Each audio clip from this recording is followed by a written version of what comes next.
welcome back to my channel. I hope you're all doing well out there. And today we're heading back to the late 60s for basically a monster movie. But before we get into it, do me a favor, like, comment, and subscribe. Subscribe. I greatly would appreciate that. Also, as always, a shameless plug for my TeePublic store. I'll leave a link for that in the description box below. And yes, we are going back to 1968, at least when it was released in Britain, for The Blood Beast Terror. Yes, this came out in February 1968 in Britain. It came out in May of 1969 in the US. It's 88 minutes long and it's rated G. This was directed by Vernon Sewell, and this was a production, Tygon Film Productions out of Britain, which was kind of a competitor with Hammer Horror.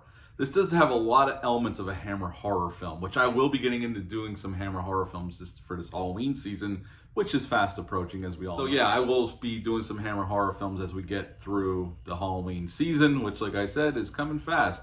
Now in this film, we got the great late Peter Cushing as Inspector Quinnell. And this movie is basically about this scientist who takes a trip to Africa that we see in the beginning. He takes this dead set moth back with him to England and starts doing experiments. And there's this pretty woman who is accompanying him at his house in Great Britain, where he gives lectures to the local university and whatnot. But she is a secret. He created this monster out of this beautiful woman.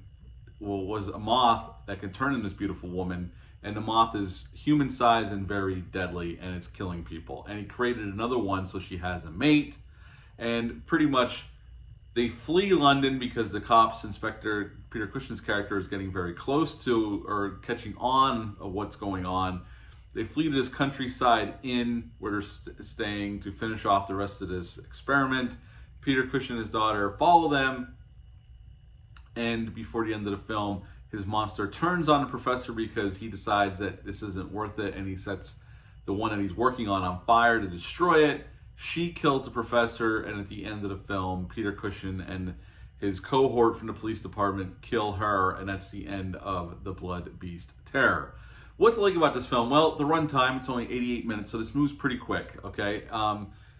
And Peter Cushing's great here. A lot of the other actors are fine. I mean, this definitely has a lot of those horror, Hammer horror elements to this film. The gothic setting, the costumes, and whatnot. I would say, Hammer never had really huge budgets either. I would say this was a lower budgeted film, and from a little research I could find on this film, it was, the actors always complained about how small the sets were, and there's this part of the movie where they're putting on this play in the professor's house, and there's like 4 or 5 people on the stage, and it looks very, very tiny. Like they're basically shoulder to shoulder at the end of the play when they're taking their bow.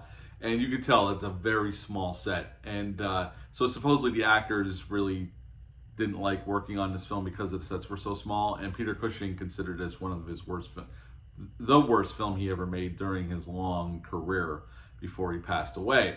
Now, I don't think the movie's that bad. There's some entertaining things here. There's some cheese that you would expect with a film like this. Or some overacting, like every time a woman sees something horrific, they scream really loud, a lot of those tropes from back then.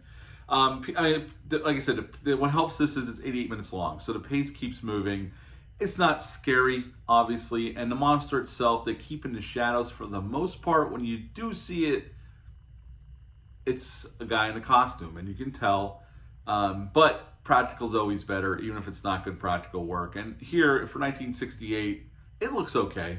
It looks okay. And there's some blood here. I mean, this isn't overly gory. I mean, this was late 60s, so they don't go bonzo with the gore, but you do see blood in the aftermath and some scratches on people and whatnot. So it's not a very violent film, but, you do get some of those horror elements, especially of the period. I think the direction's fine for what is, it's not the worst directed movie. It's competently directed. You could tell some of the night scenes were shot day for night. And some of them were night scenes. I think the transfer on here, getting onto the disc, this is from Kino Lorber, it's a 2K transfer. The film looks pretty good considering the age of the film. Is this the greatest film ever? No. This wouldn't top a lot of the Hammer films, which I said I'll get into some Hammer films coming up for this Halloween season. But at the end of the day, I enjoyed my watch with this. I would rewatch it again. I picked this up on Kino Lorber on their sale for like $7. So yeah.